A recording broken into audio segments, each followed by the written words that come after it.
Nababahala po ang LTO sa paglipana ngayon ng mga e-bike o electronic bike sa kalsada na walang rehistro at lisensya. Dumarami kasi ang mga nag-aakalang hindi na nito kailangan pa ng rehistro at lisensya po naman sa mga nagmamaneho nito. E-bike user ka ba? Kung oo, para sa iyo ang video na to sapagkat pag-uusapan natin kung kailangan pa ba ng driver's license o kailangan mo pa bang iparehistro ang inyong e-bike sa Land Transportation Office o LTO bago mo ito imaneho.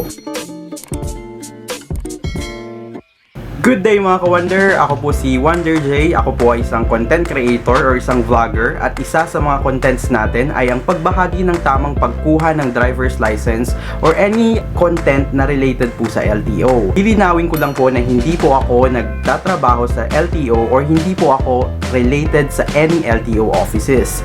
So, ang video na ito ay pag-uusapan natin patungkol sa mga electronic motor vehicles. At isa na dyan is yung e-bike na usong-uso ngayong pandemic. So, ang basis po ng video na ito ay sa inilabas na Administrative Order number 2021039 ng Land Transportation Office o LTO patungkol sa mga all types ng electric motor vehicles. Ngayon naman ay dumako na tayo dun sa mga types at categories ng electric motor vehicles.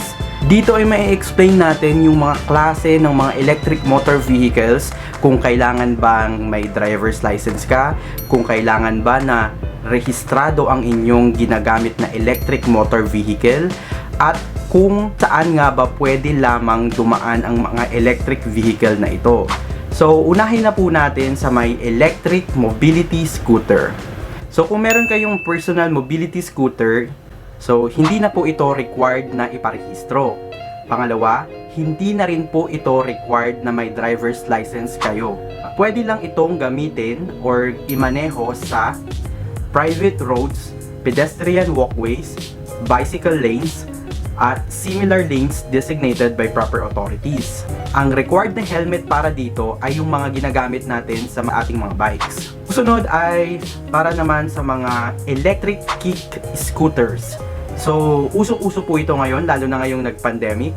So, una, hindi na po kailangan ng registration ng scooter na ito. Pangalawa, hindi na rin po kailangan ng driver's license ng scooter na ito. So, saan nga ba pwedeng dumaan? So, pwede lamang ito sa mga barangay roads. So, sa loob lang po ng barangay natin, sa mga bike lanes, at sa mga similar lanes designated by proper authorities. Ang required na helmet dito ay similar to motorcycle riders. So parehas po dun sa mga helmet na sinusuot ng ating mga motorcycle riders. Next type is ang category L1 or E-MOP2W. L1A vehicles or mga e-bikes. Sabihin ko lang kung ano yung L1A. Itong L1A na to ay mga two-wheeled vehicles, ibig sabihin dalawa po yung gulong, at ang designated maximum design speed nito ay hindi dapat lalagpas sa 25 kilometers per hour. Kung ganito po yung electronic vehicle nyo, hindi na po kailangan iparehistro ito, hindi na rin required na may driver's license kayo. Pwede lamang po kayong magmaneho sa barangay roads, sa national roads, pero kailangan pang-cross lang po, crossing only. Pwede sa mga bicycle lanes or yung mga bike lanes natin. And lastly, similar lanes designated by proper authorities. So, ang required na helmet kapag ito po yung imamaneho yung electronic vehicle ay similar sa bike riders. Next, under category L1 or yung two-wheeled vehicle, so L1B vehicles. Speed limit lamang nito ay mula 26 hanggang 50 kilometers per hour. So, kung ito yung gamit nyong e-bike, hindi na po required na may registration. Pangalawa, hindi na rin po required na may driver's license. At allowed lamang ito sa mga daan na outermost part of local roads. So, yung mga gilid-gilid lang po. Barangay roads. Main thoroughfares. So, crossing only. So, ibig sabihin, pang-cross lang po dun sa mga main thoroughfares. At sa National Highway, same po, crossing only. So pag magko-cross lang, yun lang po yung pwede. So dumako naman tayo sa next category, which is yung L2. Itong L2 naman, ang ibig sabihin naman nito ay 3-wheeled vehicle. So para sa L2A vehicles, ang speed limit lamang nito ay 25 km per hour. Hindi na required ng registration, hindi na rin required na may driver's license, at allowed lamang ito sa mga private roads, barangay roads, main thoroughfares, pero crossing only, national highways, pero crossing din only, at mga bike lanes. Ang required na helmet kapag ito po yung gamit yung vehicle ay similar to bike helmets. Next naman, under L2 category ay ang L2B vehicle. So, ang speed limit na ito ay 26 hanggang 50 km per hours. So, mapapansin nyo, dun lang naman siya nagbabary doon sa speed limit. So, dun yun na lang.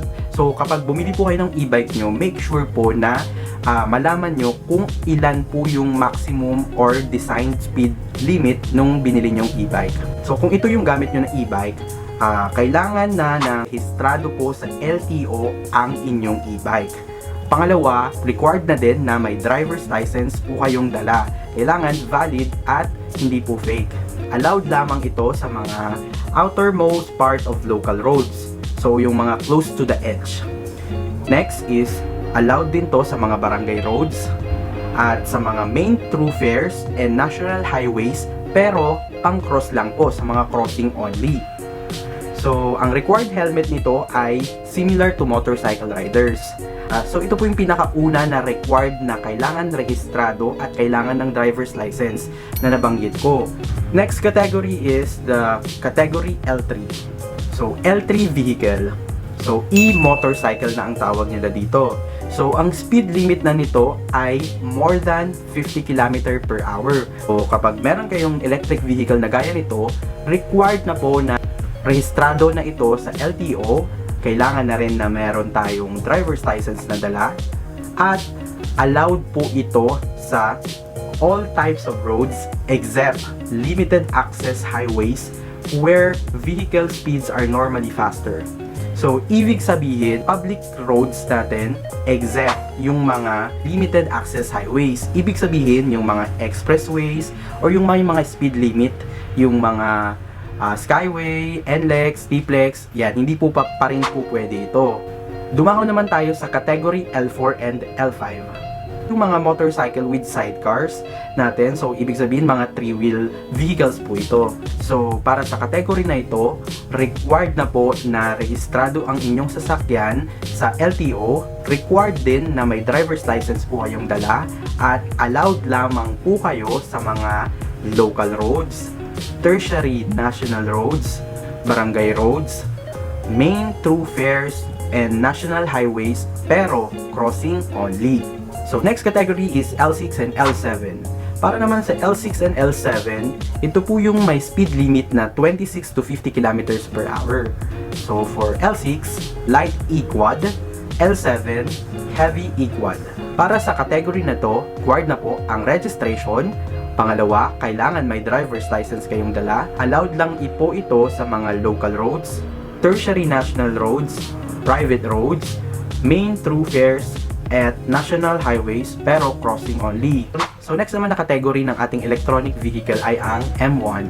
So, para dito ay seats not more than 8 gross.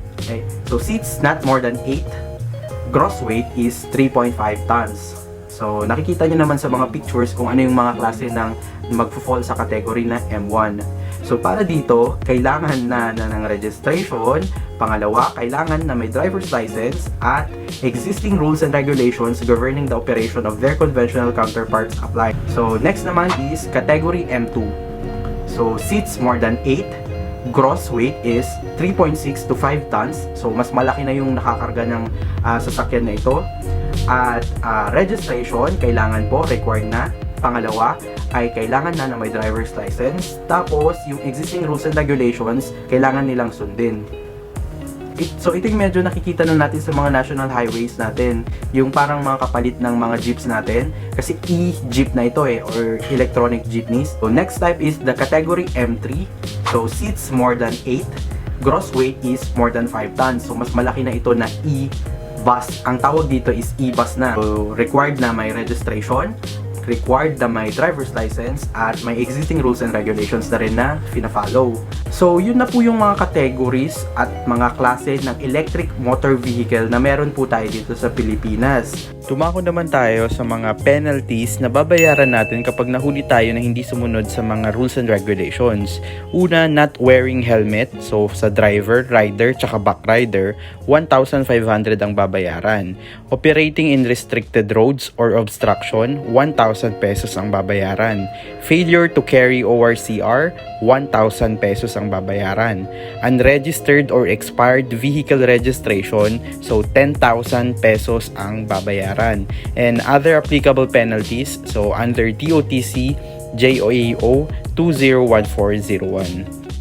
Sa parte ng video na ito ay gusto ko lang sanang i-shoutout lahat po ng ating mga ka-wonder na patuloy na sumusuporta sa ating channel. So, more than 75,000 na tayo dito sa ating YouTube channel, at sa ating Facebook page ay more than 23,000 followers na po tayo. Maraming salamat po. Sa mga gustong magpa-shoutout sa ating next video ay make sure na maglagay lang po kayo ng #WonderJ sa inyong comment sa video na ito, at isa-shoutout ko po kayo sa aking susunod na video. Sana huwag mong kalimutan mag-subscribe sa aking channel at i-hit ang notification bell para po makamit natin ang ating 100,000 subscribers dito sa YouTube.